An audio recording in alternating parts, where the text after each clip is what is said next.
Olá, quinto ano, nós vamos ver hoje sobre a nossa aula da página 130 e nós vamos ver que a água é um bem muito precioso e nós precisamos então preservar, cuidar das nossas nascentes, saber qual que é o processo de tratamento para chegar a água até a nossa casa. Então, nós vamos ficar por dentro desse assunto nessa aula. Vamos lá?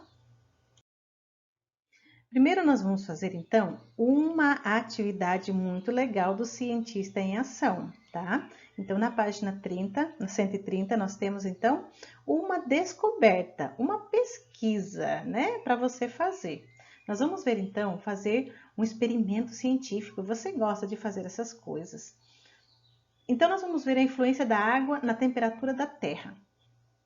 E fala assim: se não houvesse tanta água na superfície da Terra, o calor seria insuportável. A seguir, faremos uma experiência para confirmar essa informação. O que você vai precisar então para essa experiência? Meia xícara de água, meia xícara de terra ou areia, um termômetro e dois recipientes plásticos. O que você vai fazer então? Coloque a água em um recipiente e a areia no outro. Leve-os à geladeira por 15 minutos e em seguida verifique a temperatura de ambos.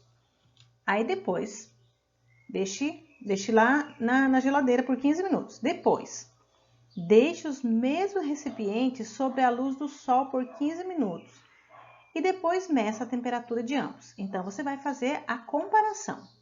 Um potinho com terra, outro ou areia e outro potinho com água. E você vai levar à geladeira. Meça a temperatura e anote a temperatura de ambos. Depois você vai fazer o contrário, vai tirar da geladeira, vai colocar 15 minutos no sol e vai medir a temperatura de ambos também. O legal seria se você tivesse dois termômetros, se não, tira um só, né? Tira um, mede, depois você mede a temperatura do outro. Você vai medir a temperatura dos dois recipientes para ver o que acontece. Depois que você fez isso, você vai então anotar as suas descobertas, né? Anote no quadro a temperatura da areia e da água após ter ficado na geladeira sob o sol por 15 minutos. Na geladeira por 15 minutos e sob o sol por 15 minutos. Então, você vai anotar a água na geladeira e no sol, a areia na geladeira e no sol. E você vai ver então qual que é a temperatura de cada um, tá bom? E depois você vai dizer o que aconteceu com a temperatura da água e da areia. E na número 3 você vai dizer o que é possível concluir. Quem que fica mais gelado, quem que cai mais a temperatura, como é que você pode explicar esse fenômeno, o que aconteceu com a sua experiência. Na página 131 vem falando sobre a estação de tratamento de esgoto. E então está falando aí no Você Sabia, como uma informação para você, né? Quando chega à nossa casa, a água é utilizada para higiene pessoal, alimentação e limpeza. Mas o que acontece com ela depois disso? Então, nós vemos que a número 1, primeiro processo, toda a água que usamos em casa vai para o esgoto, onde é recolhida por encanamentos e levada à estação de tratamento de esgoto. Então, sai da nossa casa, né, pelos canos, pela tubulação e vai lá para a rua, que também tem uma tubulação específica para isso. Você sabia que a água de esgoto, a água de pia, eles são separados e inclusive a água da chuva é separada? Não vai tudo para o mesmo lugar. E depois que a nossa água consumida na nossa casa vai pelo esgoto e chega até uma estação de tratamento. Vamos ver? A número 2. Ao chegar até a estação de tratamento, a água do esgoto passa por uma grade que ela faz a retirada, então, da parte da maior sujeira, né? Maior parte da sujeira que vem com a nossa água, né? Ela acaba vindo papéis, plástico, madeira, metais, enfim. Por quê? Porque acaba caindo na tubulação de esgoto, né? E vai junto. No passo terceiro, depois a água segue para uma caixa de areia. Olha como que é importante a areia. Lembra da experiência da areia que nós fizemos antes? Na qual, bem devagarzinho, enquanto a areia absorve as impurezas. Então, é colocada na areia e a areia vai absorvendo as impurezas, vai filtrando, né? Lembra igual nós fizemos a nossa experiência. O passo 4, em seguida, a água é enviada ao encanador primário. As partículas, então, mais pesadas e sujeiras, elas ficam no fundo. Aquelas sujeiras maiores, mais pesadas, né? Elas ficam no fundo. E depois, o que acontece? Vai para o passo 5. É jogada para outro lugar. A água sai do decantador primário, né? E segue para o tanque de areação, em que recebe mais ar, né? É agitado o ar lá dentro para que os micro-organismos presentes se multipliquem e se alimente dos restos dos materiais orgânicos, formando então um bolo. Então, o que acontece? É jogado o ar lá dentro, né? Fica aerado, né? Os micro-organismos, né? As bactérias, elas acabam se multiplicando e elas acabam formando um bolo grande e acabam comendo, então, os materiais, né? Eles se alimentam dos restos de materiais orgânicos, né? Que estão apodrecendo ali. E o sexto passo, então, essa água com lodo é levado ao decantador secundário, e então o lodo fica no fundo e a parte líquida que já está bem limpa, ela pode ser lançada em um rio ou reaproveitada para limpar as ruas, as praças ou regar jardins, por exemplo. O lodo restante do decantador secundário, ele é prensado e pode ser colocado em um aterro sanitário, queimado ou utilizado na agricultura como adubo. Tá vendo? Cada passo, então, que a nossa água que nós jogamos no esgoto, ela tem que passar por um processo bem grande, né? Olha só, então tem 6 passos, né? Para que ela possa voltar novamente para a natureza. Aí a pergunta é, na página 131 ainda, a pergunta 9 fala: para onde vai a água que você utiliza em sua residência? Para onde que vai? Nós vimos ali, lembra? Nós vimos ali. E depois, existe uma estação de tratamento de esgoto em sua cidade? Você pode entrar nas redes da prefeitura, do saneamento básico, da Sanepar, enfim, e procurar ver se tem tratamento aqui, tá?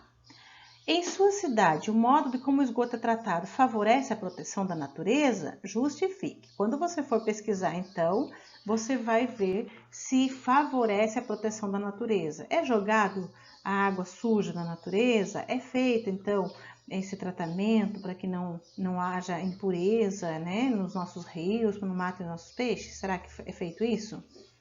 E a número 12 diz assim, ó, em muitas cidades há pessoas que descartam esgoto sem tratamento em lagos e rios. Qual é a sua opinião a respeito dessa prática? Caso não concorde com isso, qual é o conselho que você daria a elas? Então, será que pode jogar o esgoto direto nos rios e nos lagos? Será que isso é bom? Com certeza não, né? Então, dê um conselho para as pessoas que fazem esse tipo de coisa. No nosso Investigue da página 132, fala assim, ó, a água é uma matéria muito especial. Sem ela, o nosso planeta seria bem diferente. Devemos usar esse recurso com economia e responsabilidade para que nunca falte, já que há pouca água, né, própria para o consumo disponível e pagamos pelo que utilizamos. Então, calcula-se que o consumo diário de água para todas as atividades obtidas, beber, tomar banho, escovar os dentes, lavar roupa, etc., deve ser de, no máximo, 110 litros de água por pessoa por dia. Será que você tem consumido a quantidade indicada? Será que só no seu banho você não gasta tudo isso? Quanto tempo você acha que gasta num banho? Quanto de água que você gasta em seu banho, tá? Então, a número 1 está dizendo assim, para realizar esse cálculo, peça ajuda para um adulto e tenha em mãos uma conta de água de sua residência. Peça lá uma continha, aquela continha azul de água. Verifique o consumo mensal. Divida o consumo mensal pelo número de pessoas que moram com você. A letra C é divida o resultado pelo número de dias de consumo. E, por fim, multiplique o valor por 1000. O resultado será a quantidade aproximada de litros de água que você utilizou por dia.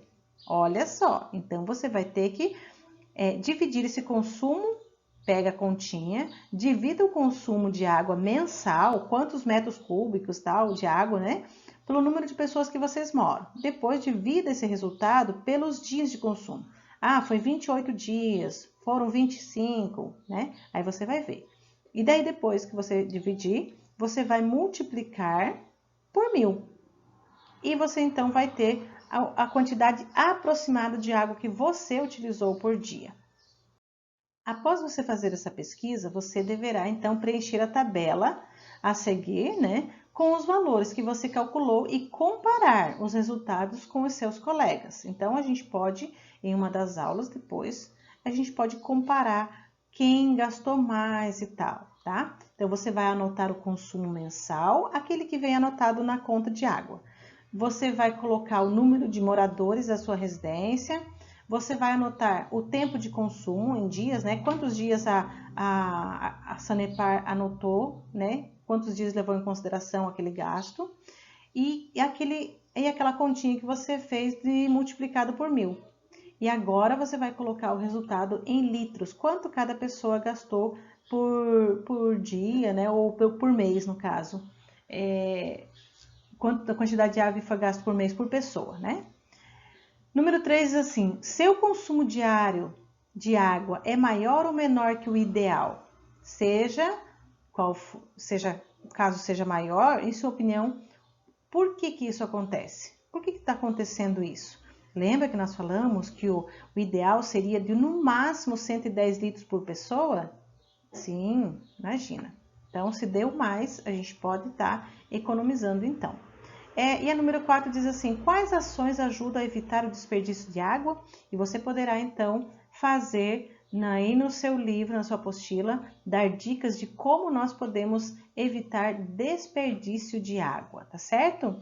Coloque todas as suas atividades em dia, faça isso, faça suas pesquisas, anote tudo e boa aula para você.